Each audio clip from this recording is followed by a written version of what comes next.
there. Since I'm a YouTuber and I don't know how to write, I'm going to greet you and claim that I didn't see you there, when in fact I can't see you at all, considering this is a YouTube video and not an active video call. Now, excuse me as I do some clip farming with a random scene that doesn't have any impact on the video. Levi, aren't you supposed to be talking about Mario.EXE or something? Oh, I would, but, I'm tired, and I've got no motivation, so low-key, no. Would you do it for her? Oh, frick yes, let's get this show on the road. The original Mario.EXE is something of a true cornerstone of internet horror, almost as important as the original Sonic.exe. I'd be genuinely surprised if you told me you haven't heard or seen of it at all. If you really haven't, I'm 90% sure Space Hamster played it forever ago, back when he uploaded. Reminiscing aside, the game hasn't aged the best, but it is iconic nonetheless. But, of course, in recent years, as the developers have gotten better at their craft, plenty of creators have tried to recreate this game, the most recent of which being by Inferno64, whose name should be familiar if you've tuned into the channel before, as I've talked about his amazing Super Mario Reimagined, which features not only wonderfully crafted pixel art, but also has some very beautiful writing. So we know we're dealing with a very talented dev, so let's see what Mr. Inferno's got for us. First, before we play the game, we of course need to download it. However, I decided to peruse the Gamejolt page with a bit more scrutiny than usual, and when I did, I found this link. Going to it reveals a blank page. However, by using our mouse, we can highlight this hidden text, which says, "This fiction intrigued me for its breadth alone. Its reach was vast, wide enough that every human seemed eager to taste it, to lose themselves in its illusion of innovation and mirth. I sought only to understand what drew your kind so fervently to such constructions.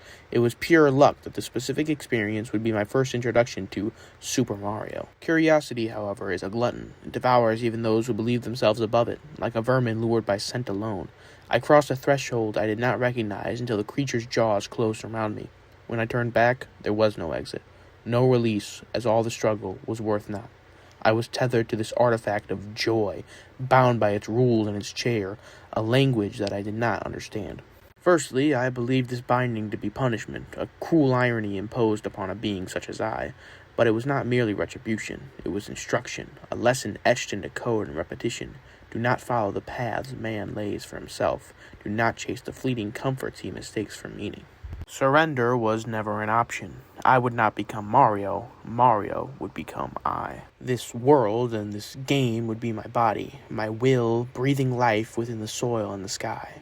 My tapestry of knowledge and art mustn't exist if none shall witness, if none shall partake and let it consume them. That playing along would be demanded to fulfill purpose into being my participants, my gaze left by none. All who sought this fiction would find themselves woven into it, and to give thanks in all circumstances. And thus, all would belong to the fiction upon which man so desperately relies. Nobody wants to be a guilty man, but the guillotine calls for a fitting head." Well, that sure was interesting, to say the least. It seems as though some sort of evil spirit or demonic entity entered the game and was turned into Mario. However, instead of choosing to be more like Mario, in, being happy and nice and helping people, he decided to make Mario more into him, which is evil and murdery, because he's evil and murdery. Though I guess the only way to find out what's happening is to actually play the game, which I guess we should do now. Booting up into the game, if we try to select Mario, the game crashes, so that means we have to play as the better brother. Yes, Luigi's supremacy always shall remain as fact. That is not up for debate. We get to boot in a good old 1-1 as per usual in these games. However, unlike most of these games, the warp pipe actually works.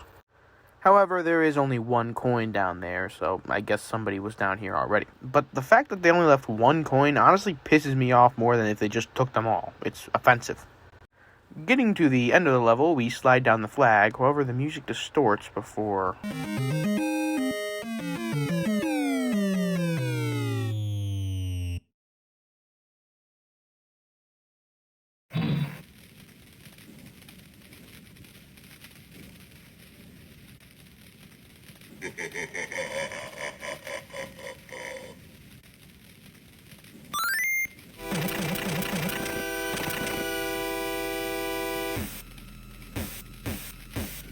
Seeing the toads get burned alive honestly makes me sad. They're just poor defenseless creatures. Immediately after this scene, a load of spikes rained down from above. However, because I'm such a genius, I decided to jump into the spikes. What are you talking about? I'm not a Viltrumite! You shouldn't have left me in charge! You're the Emperor! After this admittedly pretty sick escape scene, the ground crumbles and Luigi falls down, and we get this awesome scene of this game's rendition of the Big M tapping on the screen. So I guess we have confirmation that a sentient creature is in another one of these games. Wonderful. Now we're in 1-2, now called the Caverns, and let me tell you, these green mushrooms laying around are not a party drug. If you run into one, Luigi throws up blood and freaking dies right there. It's cruel. There's also these strange infected Goombas, and if you make contact with them, Luigi breaks out into multiple mushrooms and collapses and dies. Again, horrible way to go.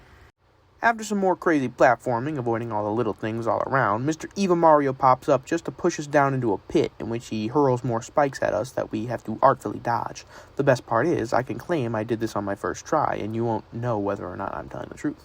After this, though, we go through this section, and there's all these dead toads everywhere, making me extremely upset if I'm... Oh, wait, this guy's moving. It must be alive.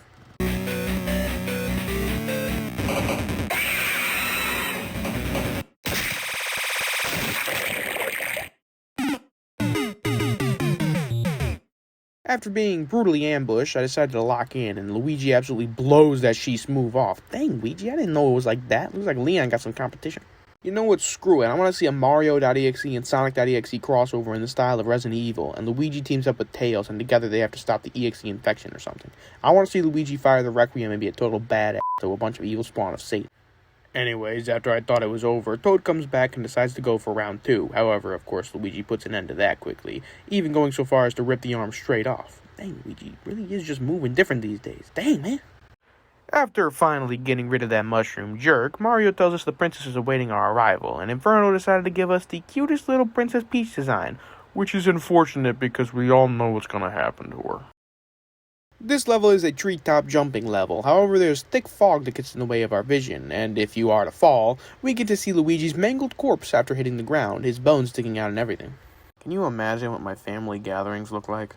Oh, Martin, what are you doing? Oh yeah, I'm on track to become a radiographer in a couple years. Oh, that's absolutely wonderful. What about you, Levi? Oh, I play the clarinet, and I talk about Luigi getting brutally murdered on the internet for strangers. Also, I daydream about Sayori from Doki Doki Literature Club instead of talking to real women. Anyway, back on track from my depressing, stupid life. After some infuriating platforming, we're met by, I don't know, the devil telling us to go down to the left. Well, I guess I have no reason not to trust this guy. Oh, wait, he actually was the devil. Alright, I'm not going to trust him again, I guess. So I didn't trust him the next time he popped up, and I actually survived, so I guess that was the right decision. However, the next time he shows up, he seems kinda upset, and I had to find out the hard way that going either left or right kills you, so standing still it is.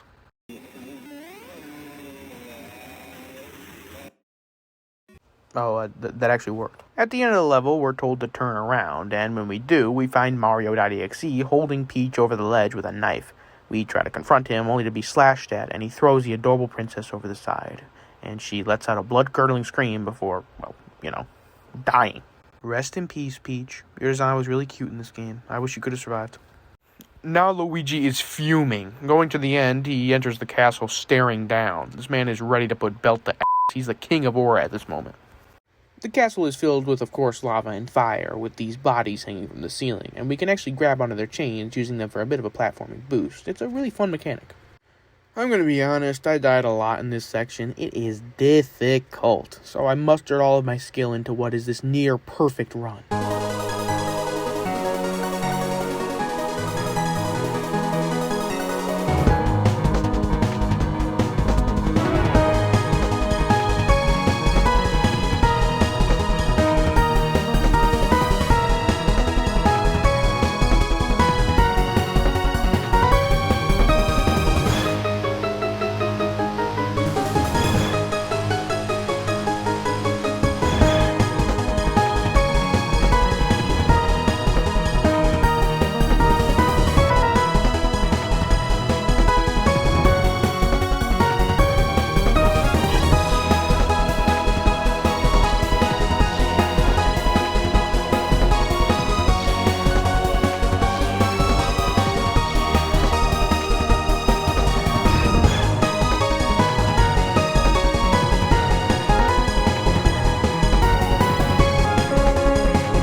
Finally, this must be the...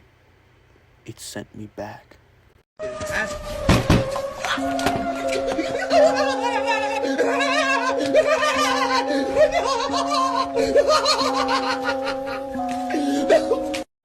Okay, I'll just do all of that over again. I guess this time I have to go with this back. Don't go to sleep tonight. I'm coming for you. Every single one of y'all. This game does a perfect job in recreating Mario 1's physics. However, Mario 1's physics are deep-fried diarrhea, so I get BS like this. So everyone give a hand to the true heroes amongst us, No Commentary Gameplay channel, specifically right now, Greenlight for their video on this game. Thank you, Greenlight, you're a real hero, and also, of course, I'll leave the video I used in the description. Thank you. Anyway, back on track, the footage shows I was actually pretty close to finishing up this section, but right after, there's a vertical platforming area with rising lava. So yeah, even if I did get past that section, I was not making it past this, let's be honest. I can see why this is called Daredevil Edition now. This is rough. Anyway, after what looks like even more infuriating platforming, Luigi is finally ready to fight back.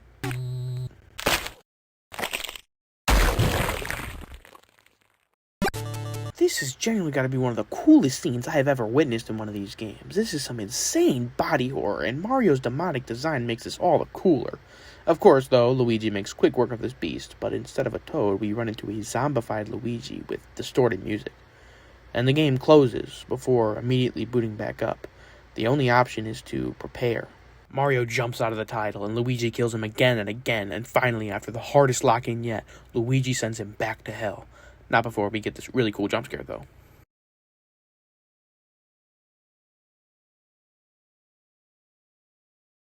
It's finally the end. Luigi runs across the flaming remains of the Mushroom Kingdom before...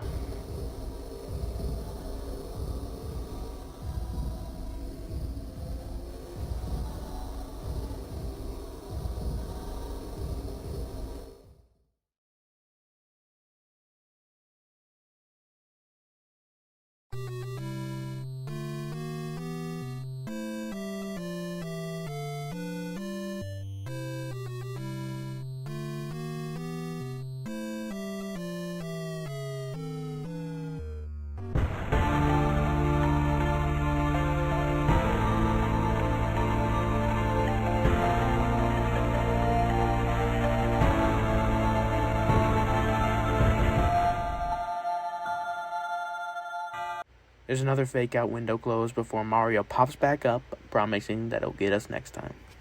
Honestly, this game is crazy. Obviously, the art is very good, that goes without saying, and despite the insane difficulty, I did like the challenge it presented me with. I would have buckled down and beat it myself, but I wanted to get this video out before I reached legal drinking age. Jokes aside, an EXE with actual level design is a rare sight, but this game has it, and I think it's pretty great. Mario and physics can go kick rocks, though. I did hear there was a secret ending to this game, but if you want to see it, you'll have to check it out for yourself. The link to the game will be in the description, as always. Unless you guys are really chomping at the bits to see me talk about it, in which case, let me know. Comment down below what you thought, like if you enjoyed, subscribe if you want to see more, and as always, I've been Low Poly Levi, you've been a great viewer, and I'm off. See ya.